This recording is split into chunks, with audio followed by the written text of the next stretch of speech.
Can you hear me? Yes, I can. Can you see me? Oh, okay. I'm not quite sure how to do this. Okay, so Gabriel's got some photos that I sent through when I sent this through a number of weeks ago. Okay, so what I'd like to... Okay, maybe I can do a camera. Yes, lo and behold, here I am. Okay, so hello everyone. This is the first time I've been able to use Teams. From the kindness of the community and my supporters, I've raised over $2,000 to buy me a new iPad. Yay! So that allows me to present via Teams, and here I am. So what I wanted to talk about today is the interaction of elected members on social media. Now, I've sent this through to you in a document which I would like to be attached to the minutes, please.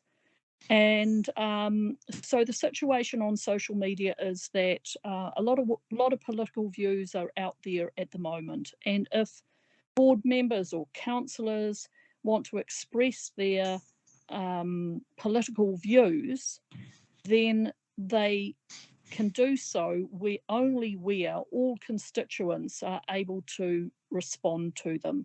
So some people have set up a separate page of Facebook so that people can not post there but can actually express their views, obviously in a courteous way. And some other people choose to only do this via their personal page, in which case they can quite easily have posts that are political views for public, and anything that is private is kept private just for their friends or for their family or whoever they choose. But there's a whole new frontier here for people presenting, and as elected officials, it's your voting public who are interested in your views and interested in responding to your views. Some people are very active and others less so. I've had some issues in the past. I've got some elected officials who are very open, who have me as their Facebook friends, but friendship isn't necessary. It's just not blocking. On the other hand, I have no access to my counsellor because she blocked me for asking her in May last year, when she said that she was cycling along Mission Bay, and it was during COVID, and I asked her whether she cycled on the road or in the designated COVID cycleway, and was blocked for that. So it's not as if I've done anything that would be unacceptable in order for that to happen. And I know that other members here, two of the members that I can see in front of me at the moment, Member Bonham and Member Leone, have me as their friends on Facebook. That makes it very easy to access. Richard, you're able to be tagged, so that is a good way of alerting you to any issues that might come up in the public forum. Graham Gunthorpe, you used to be available for that. Glenda, oh yes, so I do beg your pardon, Glenda, you are my friend on Facebook, so I'm able to access you as well. But when political issues come up, in order to have a public conversation about it, it is very handy to be able to tag people and to be able to have people come and join in on a conversation.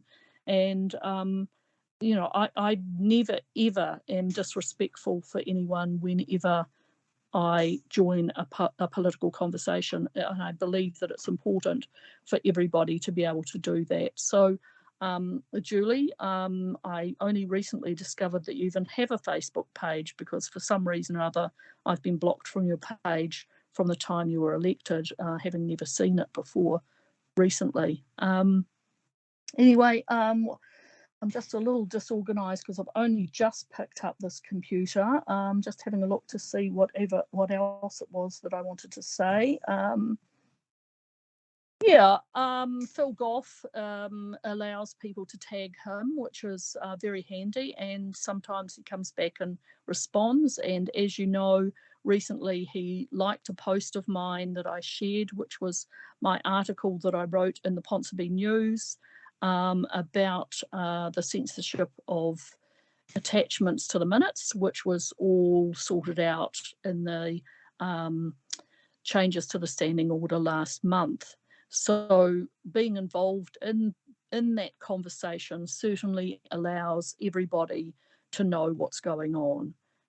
Anyway, thank you. I'm sorry I'm not very organised today. It was a bit of a rush picking up my iPad and getting Teams sorted out, and I'm not as organised as I usually am. So does anyone have any questions? Graham.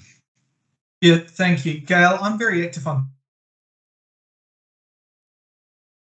Twitter, not on Facebook. I dislike the company intensely and the system. People can find me on Twitter. I just happen to be in a different place to you. But coming to your point, when you want to contact us, you've got our email address and phone, and you do contact us, and we're open to that. We're not going to block your nose. But the fact is, you have abused elected officials on social media. Quite recently, you referred to me and my colleagues as, quote, rotten bastards. So my question is, hang on, I've got a question. Why do you think there is no consequences when you abuse elected officials on social media and we decide not to be your, quote, friend?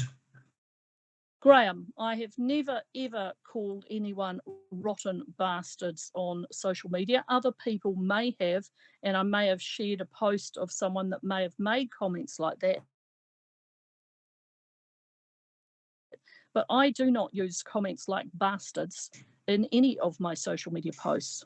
And so I do know that Graham, you used to have a Facebook page as an elected official, and you were able to be tagged in conversations that are relevant to what the board is working on. Any other questions?